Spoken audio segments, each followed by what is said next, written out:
Hi, Dot. Yes, hopefully you can hear me okay.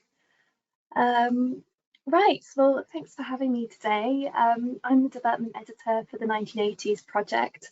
I've been working on the project for 4 years now, and prior to that, the idea for the project first came about back in 2013, and it was initially envisioned as the next module of our popular culture in Britain and America portfolio of resources.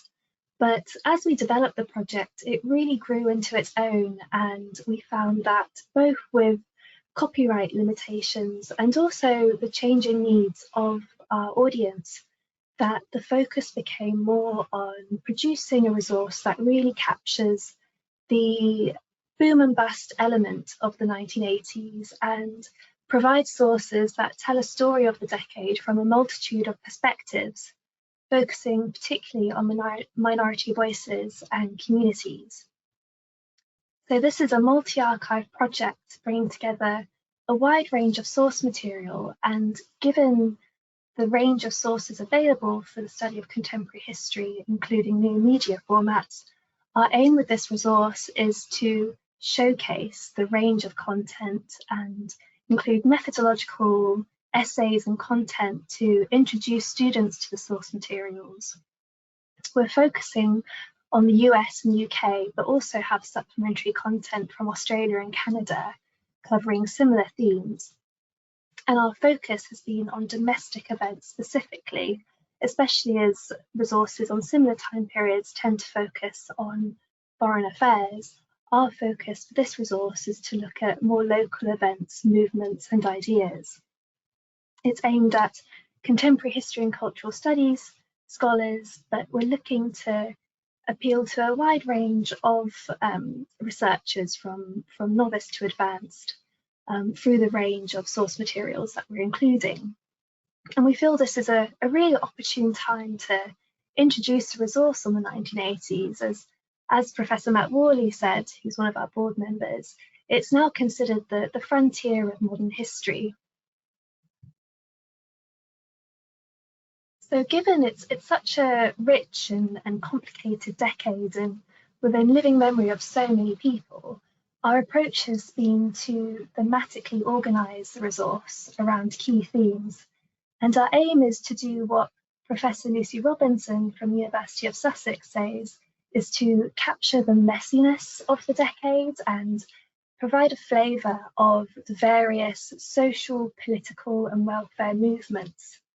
And the idea is that users will be able to study source materials from a range of repositories.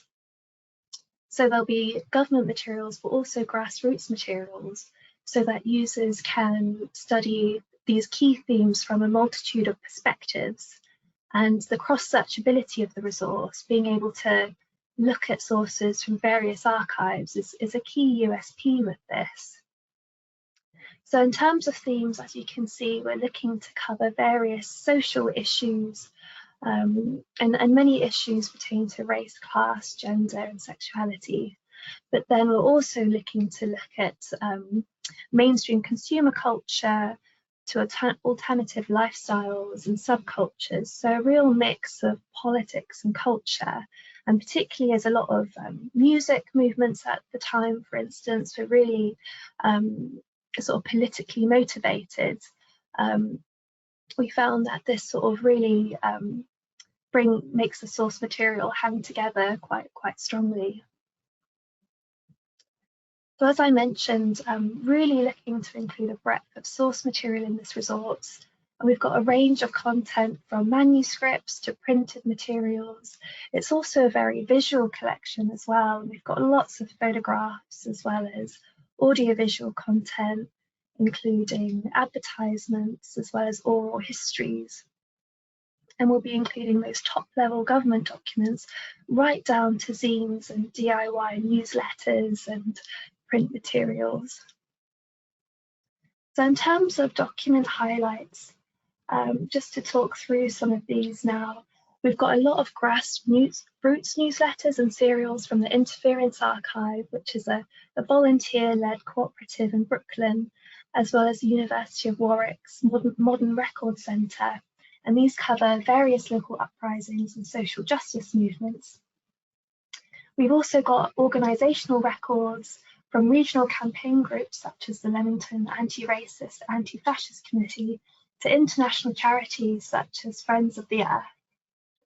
The Atari Coin-Up Division Corporate Records is a fantastic collection for researching gaming culture of the decade, and we're featuring various arcade games such as Asteroid, Centipede, Battlezone, APB, and Arabian, and users will be able to research the full sort of life cycle of the game from early development to marketing.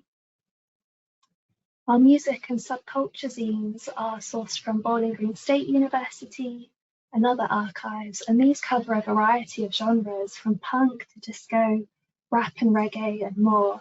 And these cover quite an impressive regional area as well, from across the states, but also more further afield. There's examples from East Germany, for example. And then we've got photographs of key events, movements, trends, and celebrities from the Daily Mirror archive. And these will be used to illustrate a timeline, and they provide a great visual snapshot of the decade. So I've just got a few visual examples of those serials and zines. So as you can see, really fantastic visual content. A lot of the materials we're including have quite small print runs, and some are very much of a DIY nature. And here the examples include the disarmament movement, the anti-nuclear movement. We've got black coverage of the Black Panthers in the centre there. At the bottom right, you can see the culture around Star Trek and the associated fandom. And then there's a copy of What Wave magazine there, which covered punk movements. And here is an example of some of the photography from the Daily Mirror archive. So as you can see, it really gives a great visual introduction to the decade, from pop culture to subcultures to protests, rallies, new technology, and elections as well. Additional features are a key part of this resource, because we're aiming at undergraduates as well as more advanced researchers. The additional features have really been designed to introduce students to the resource materials. So we've got our usual body of essays as well as video interviews. We really want to make the most of this being a decade within living memory, and so we'll be doing interviews with some key figures represented in the source materials. We've got that chronology that's going to be illustrated with photographs and videos. Thematic guides, as you can see, the themes that we're covering are quite broad, and given the number of archives that will be contributing to the project, these guides will help researchers sort of see the spread of content covered by this theme to enable that cross-searching. There's also a number of organisations featured in the resource, quite a plethora given we're including so many sort of low-run, low circulation print magazines and organisational records, and so there'll be an index there introducing those organisations. We'll have exhibitions such as a gallery of obsolete technology, a music and fandom gallery exploring various genres and subcultures to emerge during the decade. And then, given the visual sort of richness of the resource, there'll be several visual galleries for the Mirrorpix photographs.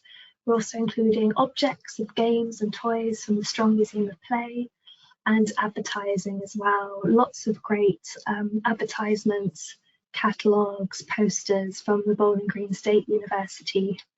And users will be able to access the documents by theme, but also through zines, oral history and film. So I'll leave it there. Thank you very much.